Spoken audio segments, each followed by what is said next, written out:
मेरे चैनल में आपका स्वागत है। मैं आपको सुनाने जा रही हूँ सकट चौथ व्रत की कथा।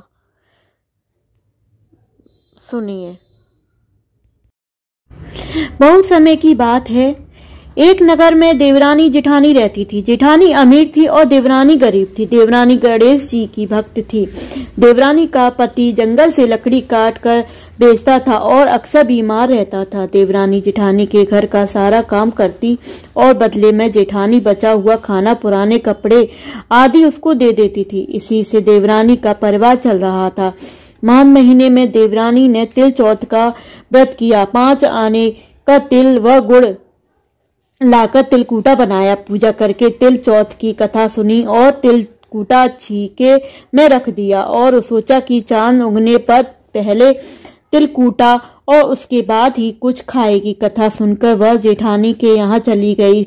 खाना बनाकर जेठानी के बच्चों से खाना खाने को कहा तो बच्चे बोले, माँ ने व्रत किया है और माँ भूखी है। जब माँ खाना खाएगी तभी हम सब खाना खाएंगे। जेठानी को खाना खाने को कहा तो जेठानी ने जेठ जी को खाना खाने को कहा तो जेठ जी बोले, मैं अकेला नहीं खाऊंगा, जब चांद निकलेगा सब मिलकर खाएंगे। जेठानी ने उसे कहा कि आज तो किसी ने भी अभी तक खाना नहीं खाया, तुम्हें कैसे दे दूं? तुम सुबह सवेरे ही बचा हुआ खाना ले जाना। देवरानी के घर पर पति बच्चे आस लगाए बैठे थे कि आज तो त्योहार है और इसलिए कुछ पकवान आदि खाने को मिलेगा। परंतु जब बच्चों को पता चला आज तो रोटी भी नहीं मिलेगी तो बच्चे रोने लगे। उसके पति को बहुत गुस्सा आया। कहने लगा, सारा दिन काम करके भी दो रोटी भी नहीं ला सकती तो काम क्यों करती हो? पति ने गुस्से में आकर अपनी पत्नी को धोबने से मारा। धोबने हाथ से छूट गया तो उसको पाटे से मारा। वह बेचारी गणेश जी को याद करती हुई रोते रोते पानी पीकर सो गई। उस दिन गणेश जी देवरानी के सपने में आए और कहने लगे, धोबन मारी पाटे मारी सो रही है या जाग रही है? वह बोली, कुछ सो रही हूँ कुछ जाग रही हूँ। गणेश जी बोले, भूख लगी है, कुछ खाने को दे। देवरानी बोली, मैं क्या दूं? मेरे घर अन्न का दाना भी नहीं है और अन्न का दाना भी नहीं है का दाना भी नहीं है।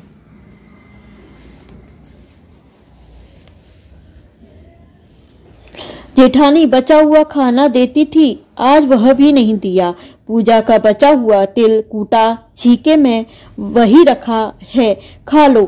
तिलकूटा खाने के बाद गणेश जी बोले, धोबन ने मारी पाटे मारी, निपटाई लगी है, कहाँ निपटे? वह बोली, यहाँ पड़ा घर, जहाँ इच्छा हो वहां निपट लो। फिर गणेश जी बोले, बच्चे की तरह बोले, अब कहाँ पहुंचूं? नींद में मग्न देवरानी को बहुत गुस्सा आया और कि तब से तुम तंग किए जा रहे हो। सो बोली, मेरे सर पर पहुंचो। और कहा, पहुंचोगे? सुबह जब देवरानी उठी वह धोगे। सुबह जब देवरानी उठी तो यह देखकर हैरान रह गई कि पूरा घर हीरे मोती से जगमगा रहा है। सिर पर जहां विनायक जी पोंछनी कर गए थे वहां हीरे के पीछे हीरे के टीके व बिंदी जगमगा रहे थे। उस दिन देवरानी जेठानी के यहाँ काम करने नहीं गई। बड़ी देर तक राह देखने के बाद जेठानी ने बच्चों को देवरानी को बुलाने भेजा। जेठानी ने सोचा कल खाना नहीं दिया इसलिए शायद देवरानी बुरा मान गई। बच्चे बुलाने गए, चाची चलो माँ ने बुलाया है, सारा काम पड़ा है। देवरानी ने जवाब दिया, अब उसकी जरूरत नहीं है। घर में सब भरपूर है गणेश जी के आशीष से। बच्चों ने घर जाकर माँ को बताया। चाची का तो पूरा घर हीरे मोतियों से जगमगा रहा है। जेठानी दौड़ती हुई देवरानी के पास आई और पूछा कि यह सब हुआ कैसे। देवरानी ने उसके साथ जो हुआ वो सब कह डाला। घर लौटकर जेठानी अपने पति से कहा कि मुझे धोबने और पाटे से मारो। मानस, मैंने तुम्हें कभी नहीं मारा, हाथ भी नहीं उठाया। मैं तुम्हें कैसे धोबने पाटे से मारूं? वह नहीं मानी, जिद करने लगी। मजबूरन पति को उसे मानना पड़ा। उसने ढेर सारा घी डालकर चूरमा बनाया। रात को चौथ विनायक जी सपने में आए। कहने लगे, भूख लगी है, क्या खाऊं? जेठानी ने कहा, गणेश जी महाराज, मेरी देवरानी के यहाँ आपने सूखा तिलकूटा खाया था। मैंने तो झरते घी का चूरमा बनाकर आपके लिए छीके में रखा है। फल और मेवे की भी रखी है, जो चाहे खा लीजिए। बाल स्वरूप गणेश जी बोले, सब निपटे कहाँ?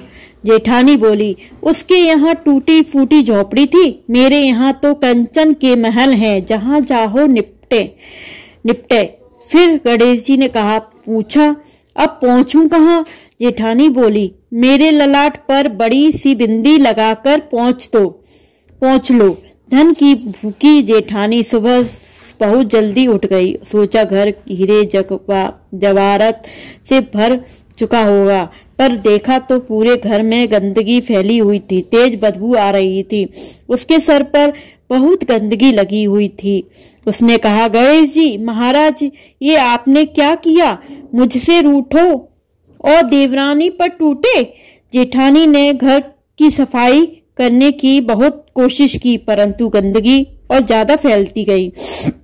जेठानी के पति को मालूम चला तो वह भी बहुत गुस्सा हुआ और बोला, तेरे पास इतना सब कुछ था, फिर भी तेरा मन नहीं भरा? परेशान होकर गणेश जी से मदद की विनती करने लगी। गणेश जी ने कहा, देवरानी से जलन के कारण तूने जो किया था यह उसी का फल है। अब तू अपने धन में से आधा धन दे दे, तभी यह सब घर साफ होगा। उसने आधा धन बांट दिया, किंतु एक हांडी चूल्हे के नीचे गाड़ रखी थी।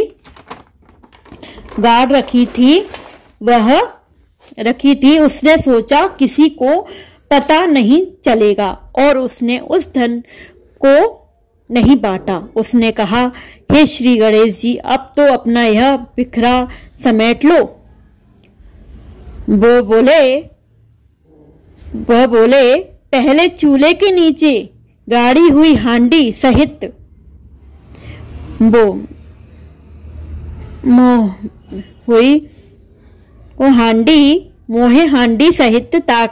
मोहरे हांडी सहित ताक में रखी। 2 सुई के भी 2 हिस्से कर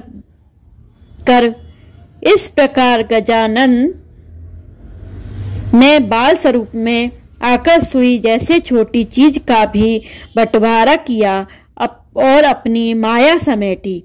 बोलो गणेश जी महाराज की जय हो। जय हो गणेश जी महाराज की जय। चौथ माता की जय हो।